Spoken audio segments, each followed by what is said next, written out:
Magandang araw, mga kasaligan, may ibabahagi ako sa inyong lahat ngayong araw, isang talumpating umani ng maraming papuri kamakailan mula kay Congresswoman Drexy Kederma.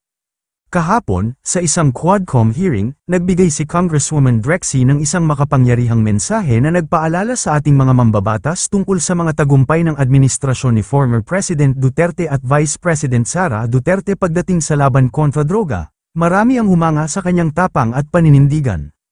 Sa gitna ng mga kritisismo at pagtutol, ipinaglaban niya ang mga hakbang na nagdulot ng kapayapaan at seguridad sa ating mga komunidad.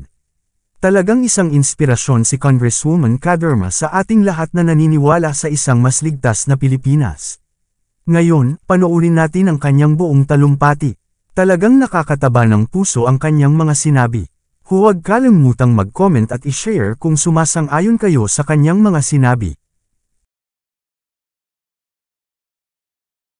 Natin ng patas na hearing. Sana sinama natin dito ang libo-libong mga magulang na ang mga anak ay biniktima ng mga durugista.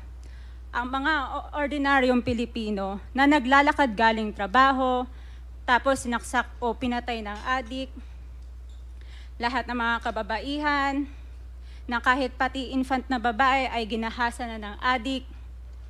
Libo-libo rin ang kanilang mga magulang at mahal sa buhay na wala dito ngayon. Awang-awa ang mga Pilipino sa mga inuseteng pamilyang na ito, kaya niluklok ng bansa ang Pangulong Duterte. Ang drug war ng Pangulo ay policy lamang. Hindi ito natupad kung hindi ito pinondahan ng Kongreso ng 6 na taon. Majority pa nga dito sa mga kinatawan ay naka-Duterte fist pa nung buong 6 na taon eh.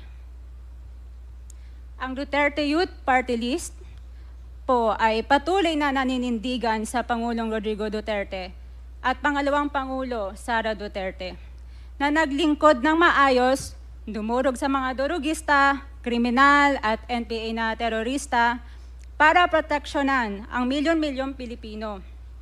Bakit wala nag-iimbestiga dito o nag-iimbita sa atin sa sobrang raming Pilipino na biniktima ng mga durugista? And lastly, sa mga kongresista na kaalyado ng mga NPA, mahaya naman tayo sa topic ng pagpatay dahil kayo mismo, hindi kayo nagsasalita sa pagpatay ng NPA sa mga pulis, sundalo at mamayang Pilipino. Pati rin po sa mga natitirang resource persons na gusto mag-abogada papuntang ICC, si Attorney Maria Cristina Conti, na kandidato ngayon ng Bayan Muna Party List.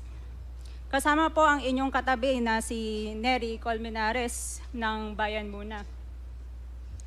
Sa NPA, nire-recruit ang mga kabataan para pabagsakin ang gobyerno at pumatay ng mga pulis, sundalo at tropa ng gobyerno.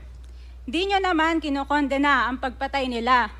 Ang kinokondena nyo ngayon ay ang dalawang naging most trusted leaders ng bansa na todo effort protektahan ang milyong-milyong mga Pilipino. In support sa advocacy sa Pangulong Duterte, ang Duterte Youth Party List ngayon, Kongreso ito, ang kaisa-isang nagpapanukala ng pagbalik ng death penalty para sa mga rapist, kidnappers, durugista at terorista.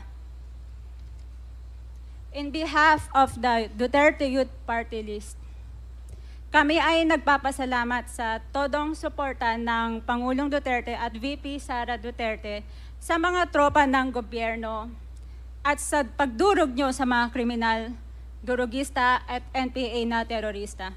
Yun lang po. Maraming salamat po, Mr. Chair. At Thank you, magandang gabi po. Congresswoman. Salamat, Kederma. Mr. Chair.